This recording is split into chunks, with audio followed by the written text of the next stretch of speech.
The flawless merits and virtues bring joy. Okay, the initial verse, in practicing the path, we are not troubled by ignorance and afflictions of the three realms. Not troubled by ignorance and afflictions. This requires obviously a very diligent practice, that you do not have any leaks. With no desire, no expectations, we have no ties and attain non-arising wisdom. So no desires and no expectation. That means you don't have any desires in your heart, bearing in mind that we are in the desire realm, and no expectation of any good that you do. Okay, we have no ties and attain non-arising wisdom. This is the wisdom which is innate in you, and which is really the pure nature. So it's in the intrinsic wisdom, if you like. So hearers realize the Four Noble Truths, which you all know that, and awaken to cessation and true emptiness. Cessation meaning the fourth of the third and the fourth of the Four Noble Truths, and the true emptiness. So I think we also need to understand that it's not easy for one to understand the meaning of emptiness. But even hearers, they do understand, they do realize emptiness. So we need to understand that even for the hearers, there's indeed a great spiritual attainment, but that's not enough. We need to become, go towards Bodhisattva. The reason, obviously, Bodhisattva, because Bodhisattva is the only one that can enter the door of Buddhahood. So even the hearers eventually have to go into the door of Bodhisattvahood. With compassion and wisdom, manifested truth of the 6 parameters in a myriad of actions. Obviously, this is the why myriad actions is because parameters means perfections. So if you don't do myriad of actions and myriad of practices, how can there be perfection? So perfection has got to go to repeatedly until you attain perfection. So Master's explanation here, our minds are constantly influenced by external conditions, and that's the way we are, because we are easily disturbed by whatever attract us, especially for ourselves. We still live a worldly life. So we are responsible for giving rise to afflictions in our mind. So nobody is responsible for that. So when the wind blows and we see the leaves move, we see our own eyes. So what we see is actually through our eyes, a window of our eyes. So things that we see, things that we hear, like Sister Riani said, that's entirely us, how we take that into our minds. So when we give rise to spiritual aspiration, with diligent practice when encounter external conditions, leading us to become indolent instead. So much that we want to walk the spiritual path, we have this spiritual aspiration, but the moment we encounter external condition, leading us to become indolent, then we'll find excuses that why we can't do that. All these are because of our minds. So I'm not sure whether you have experiences. Obviously, when you begin to walk the path, there will always be something that that will be there hindering you to do that. For example, I mean, if you're working and you want to listen to Dharma, they say, look, I'm busy, I've got a meeting coming through, and they have reasons, this and that. And these are the things that one will have to face. Now, but then it's strange, isn't it? That when you walk into the path and it becomes engrossed in it, and then you see, but the same condition is there, but you do not see those as hindrances anymore. So therefore, I think if you try to observe yourself, this so-called gradual progress, then you will understand what was your mind and what is the mind now. So we must transcend our afflictions for our minds to be completely free and at ease, so that there's nothing that will be able to bind us from our progress. And you see, this is what the samsara is. Samsara It's like a gravity that pulls you into the worldly ways. And then the way we have been brought up and the way we have been grown to have worldly attainments. We have grown to attain worldly achievements. And how does the world reward you with a worldly achievement? It rewards you with money, it rewards you with power, it rewards you with positions. So when all things happen, it entices our heart of desires, entice your insatiable nature in our human beings. So when we all live in this world and we've been brought up the way it is, so now that we go on a spiritual path and we say that we're going to let go of all of this. So in letting go of all of this, then we need to ask ourselves, how did we become like that? We came like that because our six roots interacting with the external conditions. So therefore, the external conditions are not going to go away. You cannot control them. They will always be there. And because so long as you are this life, so long as you are a human life, so long as you live in this world, the external conditions will be there, right? So, but then you got the six roots in you. So the six roots in you will interact with the external condition, and that's why the skandhas from the skandhas, and you will have form, feeling, perception, mental volition, and consciousness. So then the question is, if you want to grow to a level that you're at ease and not influenced by that, how are you going to do that? So you've got to do that by growing your consciousness. Right? So the question is, how do you grow your consciousness? And that's where, from your external faculties, which are the six roots, you need to develop your inner faculties so that you don't see with your external eyes, you don't see with sensory eyes, you see with your inner eyes. You listen with your inner ears. And this inner development is the one that will give you what you call inner joy, inner hope, and inner peace, and inner knowing in cultivation. So in this spiritual practice, the mark of the spiritual practitioners is that they do not do things for their own benefit. They do it for the sake of others. And so this is the path we are in, and voice out the path. So this is what we should be doing. So as much as we develop ourselves by also helping others to come along the way. So therefore, walking on the path, while you have to walk on your path alone, nobody can walk for you, but you're never lonely in the path. So they are without desires and expectation, and what this voice path is about. And in so doing, we grow this infinite merits. And also here we need to go through myriad actions. That means that more people you encounter, there are more ways you'll learn. And not only that, you learn about your life, you learn about a people's life, and that inspires you to change. That will help you to perfect your ways. And this is what the path is about. So each time when you perfect your ways, you actually slowly grow in your consciousness of understanding. So flaws are leaks which allow things to leak. And so therefore, when we take on this life that we have right now, and we have to, whether you like it or not, you have your karma, you have your fixed karma, then you have your unconditioned dharma, which conditioned karma that will arise when the condition is right. So when this happens, and that's where it challenges us. And when those moments that challenges us, and when we have these flaws, we will leak. So where did this dharma leak comes from our six senses. And so therefore we need to be very mindful.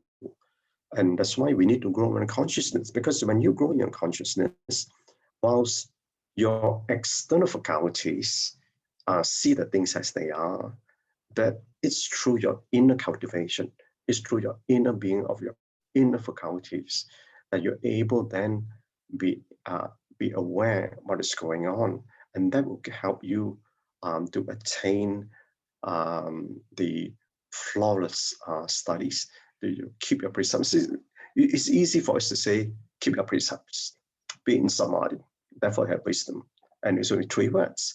But even in keeping precepts, when the temptations are there, will you be able to just say, I'm not going to do that? Who's going to remind you not to do that?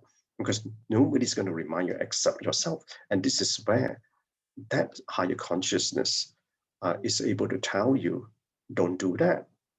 So therefore, I mean, it's easy for us to say that we've got a person in position of power is corrupted, he is greedy. But imagine now, if I would put myself in that position, and I'm in that condition, where I'm being attempted, I'm being enticed, would I be able to do that? So therefore, it's easy for us to see others and criticize others and reflect on them and say, they don't have Dharma. But we are in that condition, will we be able to do that? So these are the things that one have to grow and understand ourselves when in one life that we have.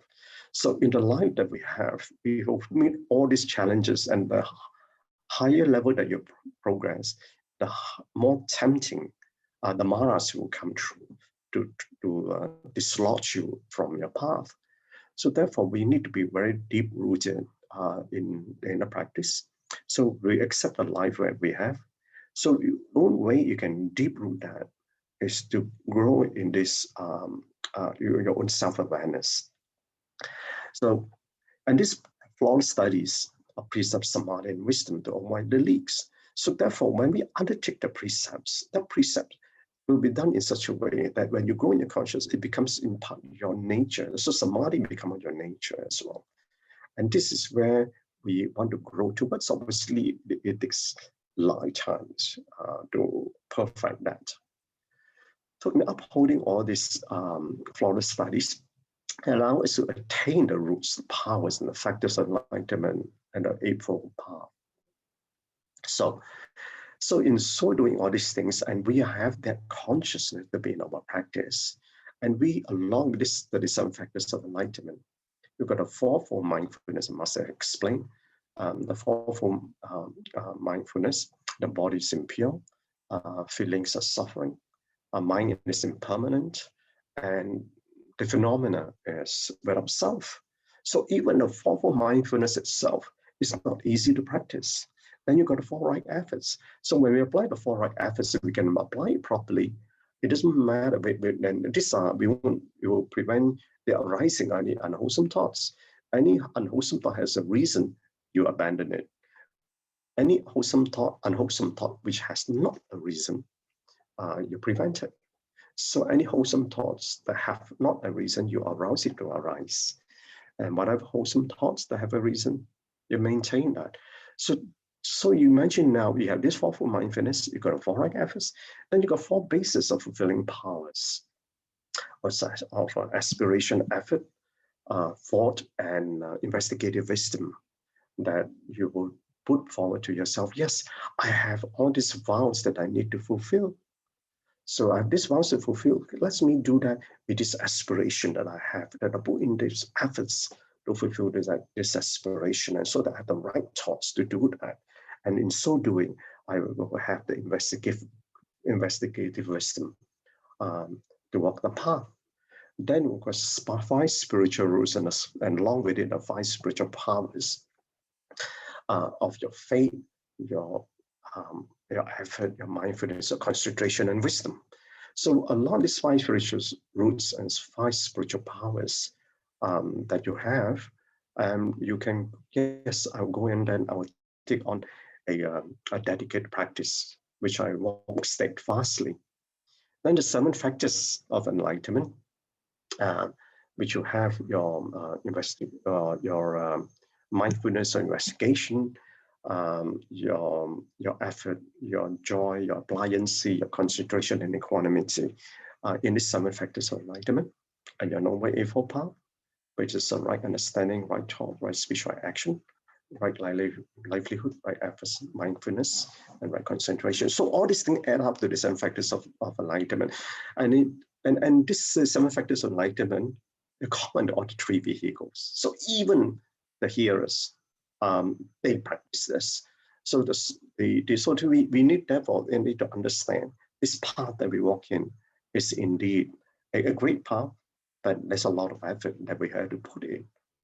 And unless, like I said, this consciousness and the inner faculties that we developed, and this we can develop this by learning from our own life, so that we take on the lessons that we have, which we grow in our consciousness, so that we do not leak in any of the virtues and wisdom. So the state of mind will broaden our hearts and go among the people. And that's what is what with a great loving heart. From a great loving heart, we want to grow, become a compassionate heart. So in so doing, without any leaks, and we grow in flawless merits, and give without expectation, and our merits would then be infinite to grow in the path. So Bodhisattvas steer the ship of compassion to back among the merit sentient beings. So when you become a Bodhisattva, may become, and when you do the attainment, and you still come back to the samsara world to help liberate sentient beings. And that's like what the Buddha did as a Bodhisattva in his past life. So when we put all 3 vehicles into practice, okay, we listen to the Dharma, purify our mind, then go amongst the people. So therefore, it doesn't mean that the Bodhisattva path, we don't need to know about the, do not need to know about Four Noble Truths. We still need to do that. We still need to know about the 12 cyclic existence. We still need to know the 7 factors of enlightenment. And so in so doing, then we go amongst the people, help them, and to cultivate that compassionate heart. So in contemplation, embrace the imperfect self and the imperfect world. And when we embrace the imperfect self, that means, first of all, you need to know yourself that you are imperfect. But if you know that you're already a perfect person, there's no point cultivating. That's why some people they cannot cultivate, because they're very clever and they're very smart, so they don't need to know. They don't need to change themselves. So the fact that if you embrace an imperfect self, that means you already recognize your shortcomings. So then you undertake the practice of self-correction. And then there's this imperfect world. And when you understand the imperfect world, meaning that all these worldly ways are trappings. So if you understand these worldly ways are trappings, then you know that you are able to avoid that, and you know what to do to cultivate and be away from those trappings, that you avoid those traps. So it's like walking in a landmine. So you know where the mines are. You do not walk into those places with landmines. So to learn the emptiness of imperfection. So therefore, and if you know that these are the landmines, and you know that those are trappings, so you need to understand, therefore, to realize the emptiness of that perfection. You need to understand the phenomena of Peter Madison objects and progress beyond the human experience. And when you progress beyond the human experience, here you will not be anchored or grounded with the 6 roots anymore. Then you have grown your spiritual consciousness, you have grown your internal faculties to be in practice, to realize the perfection of spirituality. And this is what we should be doing in this spiritual path. So on relationship, every fault that you find in others, like I said, it's very easy for us to say that someone is greedy and so on and so forth. So every fault you find in others is a fault that one finds in you. Until you see the perfection in others, you can never see the perfection in you. So therefore, we need to recognize our faults so that we can correct ourselves, and then we go in self-realization. So, Gan En brothers and sisters, thank you. 感恩，无限感恩啊！阿占钦